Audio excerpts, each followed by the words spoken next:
నమస్తే. ఇవాళ మనతో పాటు ప్రముఖ ఆధ్యాత్మికవేత్త, ఆస్ట్రాలజర్ ముల్లపూడి సత్యనారాయణ మూర్తి గారు ఉన్నారు. గురుగారితో మాట్లాడదాం. గురుగారు నమస్కారం. నమస్కారం మణికంఠ గారు. గురుగారు, చిలుకూరు ఆలయం ప్రధాన అర్చకులు రంగరాజన్ గారి మీద దాడి జరిగింది. సో చాలామంది నింటి నుంచి ఆయనతో మాట్లాడడం, ఫోన్ చేస్తున్నారు, చాలామంది పరామర్శిస్తున్నారు. రామరాజ్యం సంస్థకు సంబంధించి వీరరాఘవరెడ్డి అనే పర్సన్ దాడి చేయడం జరిగింది.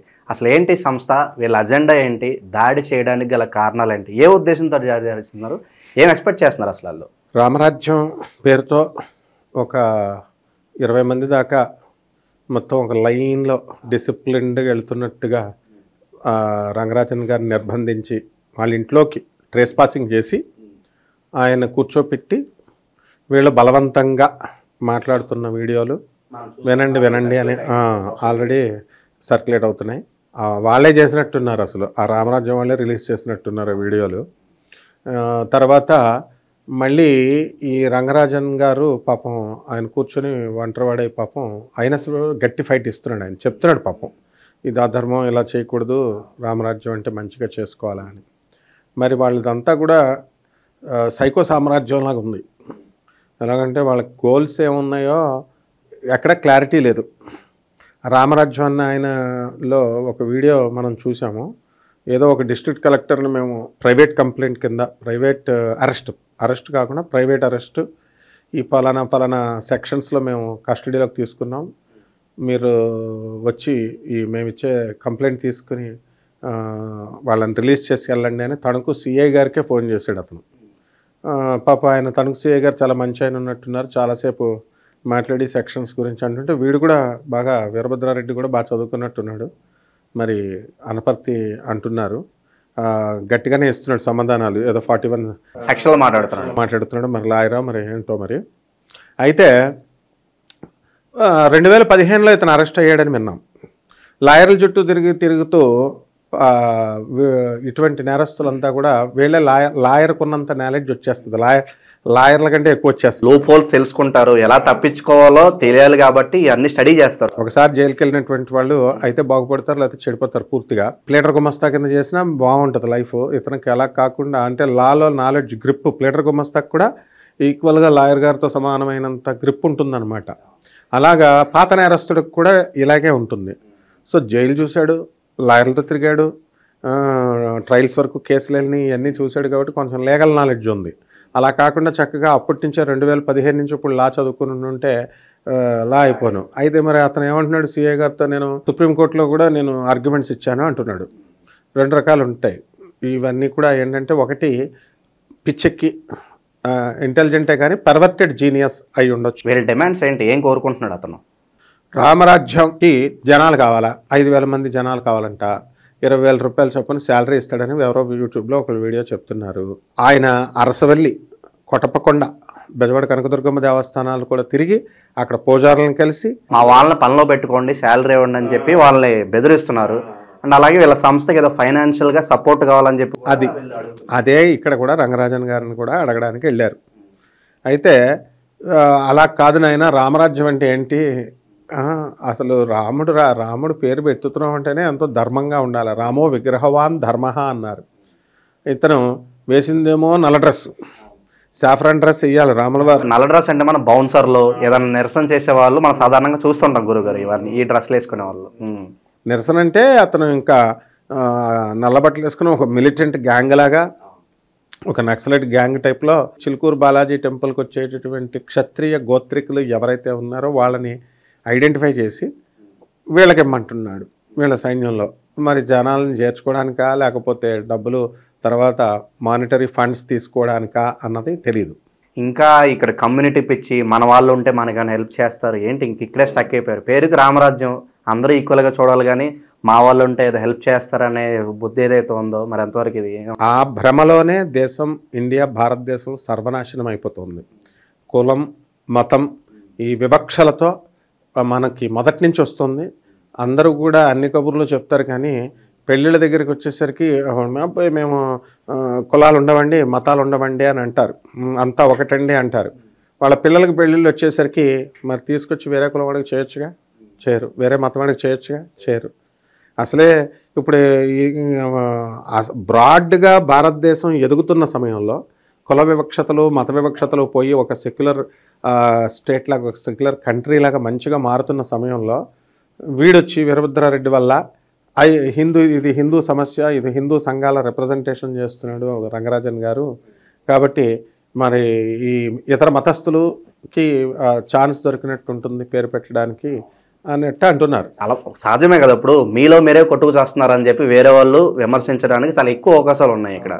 అయితే ఈ కులమత వివక్ష ఇంకా కంటిన్యూ అవుద్ది ఇప్పుడు, అందుకనే అతను గోత్రాలు నామాలు అడుగుతున్నాడు.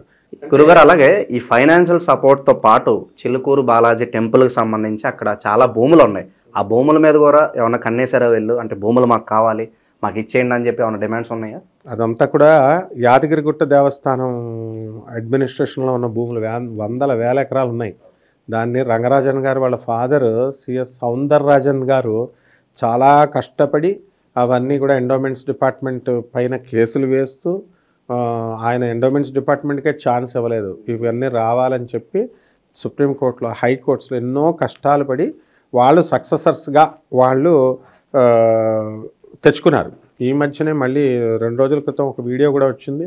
ఆ దేవస్థానానికి మల్లారెడ్డి గారు అని చెప్పేసి ఆయన చైర్మన్ నేను అవ్వాల్సింది అవ్వలేదు, పేరుకే అక్కడ టికెట్లు లేవు కానీ మరి చెప్పులు పెట్టుకోవడానికి తర్వాత ఈ యొక్క పువ్వులు అమ్ముకోవడానికి అక్కడ బయట షాపింగ్స్ అన్నీ కూడా లక్షలాది రూపాయలు 20 లక్షల రూపాయల పైన వస్తున్నాయి ఒక్కొక్క చోట. ఆలయంలో అక్కడ హుండీ తీసేయడానికి ఏంటి కారణం గురుగారు ప్రధానంగా? అదే చెప్తున్నాడు, హుండీ ఉంటే ఎండోమెంట్స్ డిపార్ట్మెంట్ ఎంటర్ అవుతుంది. ఎప్పుడైనా సరే హుండీ సౌందరరాజన్ గారు మొదటి పోరాటం 20 సంవత్సరాల బ్యాక్ ఆయన ఒక పత్రిక కూడా ఇప్పటికి కూడా రన్ అవుతుంది, వార్త ఏదో సంథింగ్ ఉంది మ్యాగజైన్. స్వయంగానే చెప్పేవాడు, మైక్లో స్టార్టింగ్లోనే చెప్పేవాడు. హైకోర్టు జడ్జిలు ఆయన కొంతమంది ఫ్రెండ్స్ ఉన్నారు, ఆ ఫ్రెండ్స్ అంతా కూడా అందులో లూప్ హోల్స్ చెప్తారు కదా, జడ్జెస్ అనగానే గుడికి వస్తారు పాపం, గుడికి వచ్చిన వాళ్ళు చెప్తారు తప్పే ఉంది వాళ్ళదే ఉంది అని. హుండీ ఉంటే ఎండోమెంట్స్ డిపార్ట్మెంట్ ఎప్పుడు వస్తుంది, ఎప్పుడైనా సరే కలెక్షన్ ఉన్నప్పుడే వస్తుంది, కలెక్షన్లు అయితే రారు. అవన్నీ పొరంబోకు భూములు అవన్నీ కౌలుకి వస్తే ఇవన్నీ ఉంటాయి. సో అందుకని హుండీలు ఉండకుండా చూసుకోండి అని చెప్పేసి ఆయన ఆ పత్రికలో కూడా చక్కగా వచ్చుకుంటూ వచ్చింది. సో ఆ కారణంగా వాళ్ళు కేవలం ఎండోమెంట్స్ డిపార్ట్మెంట్కి చెక్ పెట్టడం కోసమే ఈ హుండీ వ్యవస్థను తీసేశారు. రెండో కోణంలో అది ఎండోమెంట్స్ డిపార్ట్మెంట్కి ఒక విధంగా లాస్, అది గవర్నమెంట్కి వచ్చేటటువంటి రెవెన్యూను పోగొట్టారు. అయితే ల్యాండ్స్ ఉన్నాయి కాబట్టి అది వేరే విషయం, అవన్నీ అప్రస్తుతం ఇప్పుడు. అయితే రెండో కోణంలో ఏంటంటే ఆయన చక్కగా ఈ యొక్క టెంపుల్స్ అన్నీ కూడా ఆదర్శవంతంగా తీర్చిదిద్దారు. బయట విఐపి దర్శనాలని చెప్పి విఐపి సేవలని రకరకాల టికెట్లు ఆల్ ఆర్ ఈక్వల్ అన్ని టికెట్లు పెట్టి ఆదాయం వచ్చేలా చేశారు. ఇక్కడ ఈయన ఏం చేశారంటే ఆదాయం అనేది పక్కన పడేసి ఆ చైర్మన్ మాటల్లో మనం వినొచ్చు. హుండీ లేకపోతే మరి టెంపుల్ మెయింటెనెన్స్ కావచ్చు, అదర్ ఖర్చులు మరి ఇండైరెక్ట్గా చెప్తున్నాడు ఆ చైర్మన్, ఇండైరెక్ట్గా వస్తాయి. ఇప్పుడు ఆ టెంపుల్ షాపింగ్ కాంప్లెక్స్లో అవి వాటి మీద వస్తాయి టెండర్లు. తర్వాత అప్పట్లో 20 సంవత్సరాల బ్యాకే ప్రజలంతా చెప్పుకునేవారు, ఆయన డైరెక్ట్ వీళ్ళంతా అనౌన్స్ చేసేవారు పంతులు గారు వాళ్ళు, ఏదైనా ఇవ్వాలనుకుంటే హుండీలో కాదు తర్వాత ఇవ్వండి అని చెప్పి అనేవారు ప్రజలందరికీ తెలిసింది, పెద్ద విషయం ఏం కాదు. అయితే మొత్తం మీద మాత్రం సౌందరరాజన్ గారు చక్కగా ఈ విఐపి సంస్కృతిని నరికేశారు. అసలు ఆ విషయంలో మాత్రం ఆయనకి తిరుగులేదనమాట. ఈజ్ అ మెగా హీరో ఆయన. తర్వాత ఆర్జిత సేవలు ఇలాంటి పాపం అవి ఫ్రీగా పెట్టారు, క్యాష్ లేకుండా. అది ఆ విషయంలో చాలా మెచ్చుకోవాలి మనం. ఆ విధంగా కొన్ని సంస్కరణలను తీసుకొచ్చారు. ఎప్పటికప్పుడు ఏదన్నా ఉంటే కోర్టులకి వెళ్ళడము, అప్డేట్స్ అన్నీ కూడా మ్యాగజైన్ ద్వారా ఇవ్వడం, ఇప్పటికి కూడా పంచుతారు అక్కడ పత్రికని. సో గోవిందనామము చెప్పిస్తూ వెళ్ళడము. అయితే ప్రదక్షిణాలు ఉంటాయి కదా, డైలీ ప్రదక్షిణాలు అక్కడ ఇప్పుడు వారానికి 2 సార్లే చేశారు. ఇప్పుడు దేవాలయాల్లో ఇప్పుడు దేవుడు దగ్గరికి లోపలికి వెళ్ళనిచ్చేవారు ఇదివరకు. ఇక్కడ ఈ దేవాలయం అని కాదు, ఏ దేవాలయానికి కొన్ని దేవాలయాలు ఇప్పుడు ఏం చేశారంటే బయట నుంచే, ఇప్పుడు ఈవెన్ పెద్దమ్మ తల్లి గుడి కూడా అంతే, బయట నుంచే లోపలికి అమ్మవారి గుడికే వెళ్ళనివ్వట్లేదు అనమాట. అంటే రష్ క్రౌడ్ ఎక్కువ అవడం వల్ల అయి ఉండొచ్చు. ఆ తర్వాత వెనకాల ఉన్నప్పుడు దర్శనాల దగ్గర వస్తున్నారు కదా, ఎక్కువ ఫ్లోటింగ్ ఎక్కువ ఉంది. సో ప్రదక్షిణాలు, ఆత్మ ప్రదక్షిణాలని కేవలం కొన్ని టైమింగ్స్ పెట్టి కొన్ని రోజులు హాలిడేస్ ఇచ్చి ఆ డేస్లోనే పెట్టాలి. ఇలాంటి కొన్ని ఇండివిజువల్ డెసిషన్స్ ఆయన తీసుకున్నారు రంగరాజన్ గారు. ఇప్పుడు పంతులు గారులందరూ కూడా ఈ ధర్మాదాయ దేవాదాయ శాఖ కింద వస్తుంది కాబట్టి ఆ శాఖ కంట్రోల్ ఇక్కడ లేదు. ఇది ప్రైవేట్ దేవాలయము, గవర్నమెంట్ భూముల్ని సుందరరాజన్ గారు హ్యాండ్ ఓవర్లోనే ఉన్నాయి. కంట్రోల్లో అడ్మినిస్ట్రేషన్లో ఉన్నాయి. సో ఇక్కడ ఏంటంటే వీళ్ళని భయపెడితే మన కంట్రోల్లోకి వస్తారేమో అని ఒక భావన. వాడి వాలంటీర్గా ఇప్పుడు ఈ చిన్న కాలంలో కెమెరాలు ఉంటాయని అన్నీ తెలుసు అందరికి. మనం ఆ కెమెరాలో చూసాం, లైన్గా జనాలు వస్తున్నారు, పంతులు గారిని కింద కూర్చోబెట్టి బెదిరిస్తున్నారు. ఖచ్చితంగా ఇది బయటికి వాళ్ళే రిలీజ్ చేశారు. ఇదంతా బయటికి వెళ్తుంది, అలా ప్రాబ్లం అవుతుంది తెలిసి కూడా చేశారంటే వెనకాల ఎవరో ఉండి నడిపిస్తున్నారు. మరి ఎవరున్నారంటారు? ఇప్పుడు రాజకీయ రంగు తీసుకుంది. ఇప్పుడు ఈరోజు కేటీఆర్ వచ్చాడని బీజేపీ వాళ్ళు వచ్చారు, తర్వాత రాజాసింగ్ వచ్చాడు, ఆయన ఒక వెర్షన్ ఇస్తున్నారు, ఈయన బండి సంజయ్ గారు వేరే. పరామర్శించడంలో ఎవరు తగ్గట్లేదు. అవును, అందరూ వెళ్తారు కదా. ఇప్పుడు డబ్బులు ఇమ్మంటే ఎవరు. ఇప్పుడు జనరల్గా సౌందరరాజన్ గారు పాపం మెయింటెనెన్స్ కోసం అప్పుడు ఇన్ని సంవత్సరాల నుంచి ఇవ్వంటారా అంటే ఒక పొలిటికల్ పార్టీ ఇవ్వలా. తర్వాత ఈ కెమెరాల్లో వస్తున్నప్పుడు మనం పడతాము, మనం పోలీస్ స్టేషన్లో పడేస్తారు, మనల్ని ట్రేస్ పాసింగ్ కేసు పెడతారు, ఇవన్నీ కూడా ఉంటాయి అన్న జ్ఞానం వాడికి తెలిసే ఉండుంటుంది. తెలియకుండా చిన్న పిల్లాడేం కాదు కదా, అంత ధైర్యంగా అడుగుతున్నాడు. గోత్రాలు అన్నీ నువ్వు చెప్తావా లిస్టు, ఇక్ష్వాకు వంశానికి గోత్రం ఏంటో చెప్పు, ఆ వచ్చిన రాజుల గోత్రాలన్నీ నాకు ఇయ్యి, వాళ్ళ చేత నా మనుషులను అక్కడ నేను ఎంప్లాయ్ చేస్తాను, నేను పెట్టిన తర్వాత అక్కడ నువ్వు శాలరీస్ పేమెంట్ చెయ్యి, ఇవన్నీ పిచ్చి పిచ్చి కోరికలు ఇవన్నీ. అక్కడైతే ఆయన వీడియోలో ఒకటి కలెక్టర్ని నేను హ్యాండ్ ఓవర్లోకి తీసుకున్నాను అని సీఐకి ఫోన్ చేయడం, తడుగు సీఐకి ఇంకా విచిత్రం అనమాట. కాబట్టి ఇతను మానసికంగా బాగాలేదు పరిస్థితి. కాబట్టి ఇతన్ని పిచ్చి హాస్పిటల్లో కొంతకాలం ట్రీట్మెంట్ ఇవ్వాల్సినటువంటి అవసరం ఉంది. ఇప్పుడు జనరల్గా ఇప్పుడు ఏంటంటే రంగరాజన్ అంటే ఏంటి, అంత ఈజీ ఆషామాషి వ్యక్తి కాదు ఆయన. ఏదో చిన్న కుర్రాళ్ళగా అక్కడ కూర్చొని పాపం ఆయన కూర్చోపెట్టి వాళ్ళ కాళ్ళ దగ్గర కూర్చోపెట్టుకొని ఆయన చేతులు కట్టుకుంటే అమాయకుడు అనుకున్నారు. ఆయన ఒక పులి అనమాట. ఆయన ప్రతి దానికి కూడా మాట్లాడితే సుప్రీంకోర్టు హైకోర్టు అంటామని కూడా అంటున్నాడు వీరభద్రారెడ్డి. అని కోర్టులకు వెళ్తారు, ఆయన కావాల్సిన న్యాయం తెచ్చేదాకా పోరాట పటిమ ఉన్న యోధుడు ఆయన. ఇప్పుడు మిగతా వాళ్ళంతా కూడా షాక్లకు గురైపోయి మిగతా వాళ్ళంతా కూడా కేసులు పెట్టరు. ఇప్పుడు చాగంటి కోటేశ్వరరావు గారు ఇంటి మీదకి యాదవులు అంతా కూడా సంఘాలు వెళ్ళినాయి, అప్పుడు ఇళ్ళకి వెళ్ళారు. అలాగే ఈ గరికపాటి నరసింహారావు గారి ఇంటికి కూడా అప్పుడు విశ్వబ్రాహ్మణ సంఘాలన్నీ కూడా వెళ్ళినాయి. అప్పుడు వాళ్ళది రాయల్ ఫైట్ లాగా ఉంది. ఆ సంఘాలలో కొంచెం డీసెంట్ ఉన్నారు, వీళ్ళు డీసెంట్గా మాట్లాడుకున్నారు, కాంప్రమైజ్ అయిపోయారు, క్షమాపణలు చెప్పుకున్నారు. గురుగారు, గరికపాటి గారు, చాగంటి గారు, వాళ్ళేం పోలీస్ కంప్లైంట్ లేవలేదు, అయిపోయింది మ్యాటర్. అసలు ఇక్కడైతే మాత్రము దబాయింపు, అరుపులు, వాళ్ళని సప్రెస్ చేస్తూ, రంగరాజన్ గారు వాయిస్ను సప్రెస్ చేస్తూ ఇలా రకరకాలుగా మాట్లాడారు, వాళ్ళు బెదిరించారు. సో బెదిరింపు అనేటటువంటిది, అందుకే వాళ్ళ వెళ్ళిన మోటివ్ ఏంటి, డబ్బులు అయ్యి ఉంటుందని. ఇంకంతా మొత్తం హిందూ సమాజమే కాదు, మొత్తం ప్రపంచం అంతా కూడా. చిలుకూరు బాలాజీ టెంపుల్ అంటే తెలియని వాళ్ళు ఎవరున్నారు? కాబట్టి అందరూ కూడా హిందువులంతా ఏకమయ్యారు. ఈ కారణంగా ఏకమయ్యి అందరూ కూడా ఏకగ్రీవంగా రంగరాజన్ గారికి మద్దతు ఇచ్చారు. మనం కూడా రంగరాజన్ గారికి మద్దతే ఇస్తాం. అలాగే అటువంటి ఈ దుష్ట చర్యని, ఇటువంటి దాడిని ఖండిస్తున్నాం. అంతేకాదు ఇళ్ల మీదకి వెళ్ళేటటువంటి సంస్కృతి చాలా కాలం నుంచి సాగుతుంది. ఎవరైనా ఇష్టం లేదనుకుంటే మన హిందువులే క్రైస్తవులు ఇప్పుడు కొంతమంది అక్కడ కొన్ని ఊర్లలో ఉంటే 4-5 ఇళ్ల మీదకి వెళ్ళి దాడి చేసిన సందర్భాలు ఉన్నాయి. అంటే దాడి అంటే ఇలా మానిటర్గా కాదు, హిందువులు ఇలా వెళ్ళడం కాదు, మామూలుగా వీడియోస్ చూస్తున్నాం కదా మనం, వీడియోస్ ఉన్నాయి, మేము వెళ్ళాం, ఎందుకు మీరు జరిపిస్తున్నారు అది అని. మత మార్పిడి చేసినంత మాత్రాన్ని ఎవరు అది వేరే గోల. అంటే మొత్తం మీద ఆ క్రైస్తవులు హిందువుల మీద ఇళ్ళకెళ్ళడం, హిందువులు క్రైస్తవులు ఇళ్ళ మీదకి వెళ్ళడం ఏంటిదంతా మనం చెప్తే వీళ్ళు ఏంటి అంతా కూడా రంగరాజన్ గారిని సపోర్ట్ చేస్తున్నాం కదా, దానికి అర్థం అవ్వడానికి కూడా మెచ్యూరిటీ కావాలా. ఇప్పుడు నేను చెప్పబోయే ఇవన్నీ కూడా కొన్ని పాలసీ మ్యాటర్స్ అయితే డిస్కస్ చేయడానికి చాలా ఉంటుంది. అక్కడ ఏ పాలసీ లేదు, బొంగు లేదు, కామెంట్ పెట్టేవాడికి అదొక సరదా. ఇప్పుడు రంగరాజన్ గారికి కూడా మరి ప్రైవేట్ ఆర్మీ లాగా సెక్యూరిటీ పోలీస్ డిపార్ట్మెంట్ ఎన్ని రోజులు ఇస్తుంది? ఎన్ని రోజులు ఇవ్వదు కదా, ఇప్పుడే ఇవ్వదు. జనరల్గా ఎమ్మెల్యేలకి ఎంపీలకి అంటే ఇస్తారు వాళ్ళు. ఇప్పుడు ప్రోటోకాల్ ఉంటుంది, జెడ్ కేటగిరీ అవి ఇస్తారు. పాపం పంతులు గారికి ఒక రోజు ఇస్తారు, 4 రోజులు, అది కూడా ఆయన అడిగితే ఇవేమీ అడగడు ఆయన, మగ సింహం ఆయన. అందువలన మరి ఇప్పుడు చెప్పేటటువంటి వాళ్ళంతా కూడా రంగరాజన్ గారికి డొనేషన్లు ఇచ్చారనుకోండి, ఆర్థిక సహాయం చేశారనుకోండి, వాడికి కాదు, రామరాజ్యం గాడు అడిగి వేస్ట్ గాడు వాడు. ఈయన గురుగారికి ఇచ్చారనుకోండి, ఇస్తే ఈయన కొంచెం ఫోర్స్ పెంచుకుంటారు కదా, ఆ గుళ్ళో బౌన్సర్లో సెక్యూరిటీ పెట్టుకోవచ్చు. అది చేయరు.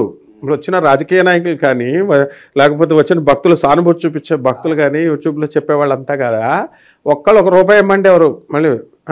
కాబట్టి ఇవ్వాలి గురువుగారు చేసిన క్రియ చాలా మంచిది. గత సుదీర్ఘకాలంగా మనం చూసాం, హిందూ ఆలయాల మీద దాడులు కావచ్చు, రథాలు తగలబెట్టడం, చాలా విధ్వంసం సృష్టించారు. ఇప్పుడు డైరెక్ట్గా అర్చకుల మీదగా దాడి జరిగిపోయింది. మరేంటి ఇవన్నీ ఆగిపోవడానికి, అరికట్టడానికి ఏంటంటారు పరిష్కార మార్గాలు మీ ప్రకారంగా? ఇప్పుడు అవేర్నెస్ కావాలా, చదువు కావాలా, దీనికి బ్రాడ్ అవుట్లుక్ కావాలా, బ్రాడ్ మైండ్ కావాలా.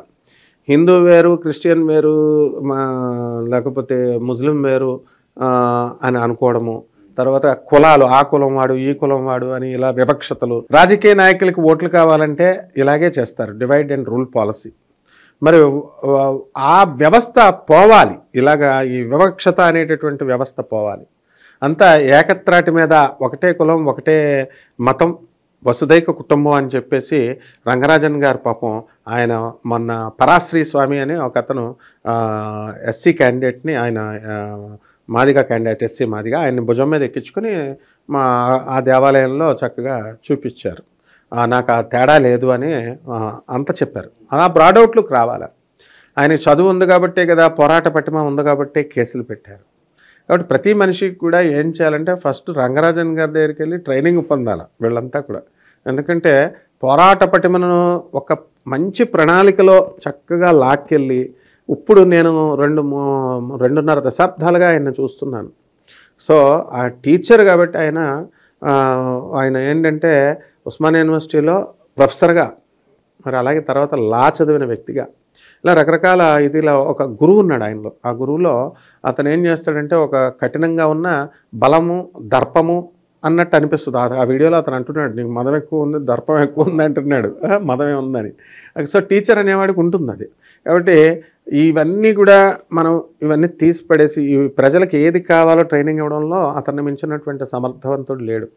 కాబట్టి కేవలము ఇప్పుడున్నటువంటి ఆధ్యాత్మికవేత్తలు ఎవరైనా సరే కేవలం దేవుణ్ణము ఇట్లా చెప్తే కుదరదు. రేషనలిజంగా, హేతుబద్ధంగా ఉండాలా, సైంటిఫిక్ అప్రోచ్తో వెళ్ళాలా, లాజికల్ కన్సిస్టెన్సీతో వెళ్ళాలా, తార్కికంగా వెళ్ళాలా. అండ్ ఇదంతా కూడా ఆయన నేర్పిస్తారు చక్కగా. కాబట్టి ఇప్పుడు ఉన్నటువంటి వాళ్ళంతా భక్తులు కేవలం దేవాలయంకి వెళ్ళాము, దండం పెట్టుకుని వచ్చాము అంటే ఏమీ రాదండి. అక్కడ ఉన్నటువంటి పూజారుల దగ్గర నుంచి 4 అక్షర మొక్కలు నేర్చుకోవాలి. మంచి ఏంటి, చెడేంటి నేర్చుకోవాలి. ఫ్లోటింగ్ ఎక్కువ జనం ఉన్నప్పుడు ఆయన ఏం నేర్పుతారు పాపం అక్కడ.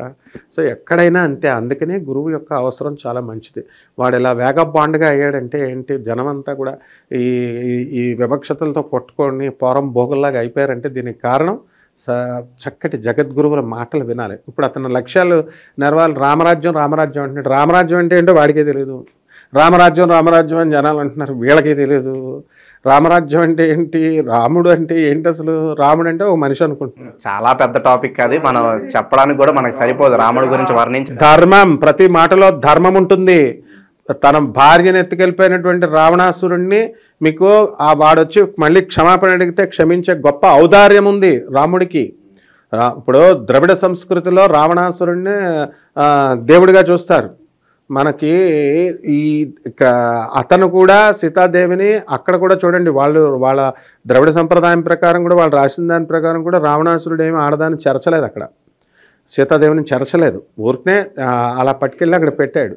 అలాగే రాముల వారు ఆర్యవంశం నుంచి వచ్చినటువంటి దేవుడిగా వాళ్ళు చెప్తూ అది వలసొచ్చారు సంస్కృతి.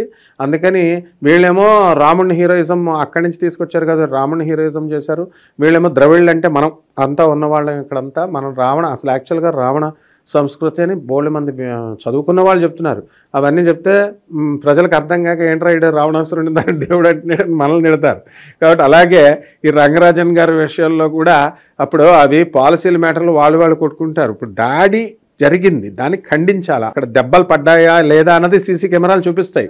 ఆ సీసీ కెమెరాలు పోలీస్ ఇన్వెస్టిగేషన్లో ఉంది కేసు, కోర్టులో అతను ఇంకా తప్పించుకోవడానికి లేదు. జడ్జెస్ని కూడా అంటున్నాడు ఆనరబుల్, వాడికి బెయిల్ కూడా రాదు, నా అంచనా ప్రకారం సంవత్సరం దాకా కూడా రాదు. ఎందుకంటే ఆనరబుల్ జడ్జెస్ని వాళ్ళే దొంగలు, వాళ్ళ గవర్నమెంట్ కొన్ని సెక్షన్స్ చెప్తున్నాడు, సెంట్రల్ గవర్నమెంట్ ఇది ఉంటేనే కానీ వాళ్ళకి ఆ స్పెషల్ పవర్స్ ఉన్నా దాన్ని వాళ్ళ మీద ఎగ్జిక్యూట్ చేయట్లేదు, నువ్వు వెళ్ళి వాళ్ళ కాళ్ళు పట్టుకుంటున్నావు, మాట్లాడితే సిగ్గా లేదా అని ఇంకా చాలా వీడియోస్ ఉన్నాయి అవన్నీ. సో దీనివల్ల ఏంటంటే వాడు పూర్తిగా మెంటల్ గాడు, పూర్తిగా పెర్వర్టెడ్ జీనియస్. అందువలన అటువంటి వాళ్ళతో చాలా డేంజర్ అన్నమాట ఇటువంటి వాళ్ళు. కాబట్టి చక్కగా పోలీసులు జైలుకి పంపారు, వాళ్ళ డ్యూటీ వాళ్ళు చేస్తారు. మిగతా వాళ్ళందరినీ కూడా వాడిని నమ్ముకొని ఈ సైన్యంలో ఉద్యోగాలు ఇస్తారని చేరినందుకు గాను ఒక్కొక్కడికి బెయిల్కి ₹1,00,000, వాడికో బెయిల్కి ₹1,00,000. ఈ విధంగా 2-3 సంవత్సరాలు 4 సంవత్సరాలు కోర్టు చుట్టూ తిరగాలి. ఇవన్నీ తలపోట్లు. కాబట్టి యువత తెలుసుకోవాల్సింది ఏంటంటే, ఎవరైనా జాబ్ ఇచ్చేస్తానంటే ఇలాగా వెళ్ళిపోకుండా ప్రాపర్ నాలెడ్జ్, ప్రాపర్ చదువుకోవాలి. అంతేగాని కామెంట్స్ పెట్టడం కాదు నాయన. కామెంట్స్ పెట్టడము, లేకపోతే వాళ్ళ గొప్పని వీళ్ళనన్నావు, వీళ్ళని గొప్పని వాళ్ళన్నావు, ఇలాంటి చెత్త అన్నీ చేయకండి. మేము మాట్లాడుతున్నప్పుడు, స్క్రీన్ ముందుకు వచ్చి మాట్లాడుతున్నప్పుడు మాకు 3 టైప్ ఆఫ్ కేటగిరీస్ ఉంటాయి నాయన మణికంఠ. మామూలు కామన్ మ్యాన్, వాడికి ఏం అర్థం కాదు చెప్పేది. మిడిల్ లెవెల్ మ్యాన్, వాడు కొంచెం ఏజ్ 40 దాటిన తర్వాత కొంచెం ఎక్కువ చదువుకున్న వాళ్ళకి కాస్త అర్థమవుతూ ఉంటుంది. జీనియస్లు ఉంటారు, పండితులు అంటారు వాళ్ళకి మనం చెప్పేది అర్థమవుతుంది. అంతేగాని ఈ కిందోడు వచ్చేసి 2 మొక్కలు వినేసి ఇప్పుడు రాముడు మాంసం తిన్నాడు లేకపోతే కృష్ణుడు మాంసం తిన్నాడు అని చెప్పినట్టు మాంసం అంటారు అంతే. ఇంకా అదే పట్టుకుంటారు. అది కాదురా నాయన అని పండితులు నర్మగర్భంగా ఏదో చెప్పబోతారు, అది చెప్పనివ్వకుండా కామెంట్లు పెడతారనమాట. ఇది అందున ఆయన అంతకు మించి ఏం కాదు. అది వాడు వీరభద్రారెడ్డి చేసింది ముమ్మాటికి తప్పు. అటువంటి దాన్ని మనం ఖండించాలి. ఇక మిగతా అలాంటి వాళ్ళు రాకుండా చేయాలి. అటువంటి వాళ్ళని ఎలాగో చట్టం తన పని తాను చేసుకెళ్తుంది. ఖచ్చితంగా వాళ్ళని కఠినంగా శిక్షిస్తుంది. అండ్ అప్పటికి కూడా వాళ్ళు మారకపోతే ఇక వాళ్ళ కర్మ. ఇలాంటి దాడులు జరిగినప్పుడల్లా మీలాంటి పెద్దవాళ్ళు ఇలా ముందుకు రావాలి, దీన్ని ఖండించాలి, ఇది తప్పు అని చెప్పాలి. సో మీరు అన్నట్లుగానే ఈ కులాలు మతాలు పోయి అందరూ కూడా ఒక తాటి మీదకి రావాలని చెప్పి మనస్ఫూర్తిగా కోరుకుందాం. ఇలాంటి దాడులు జరగకుండా ఉండాలని కోరుకుందాం గురుగారు. ధన్యవాదాలు.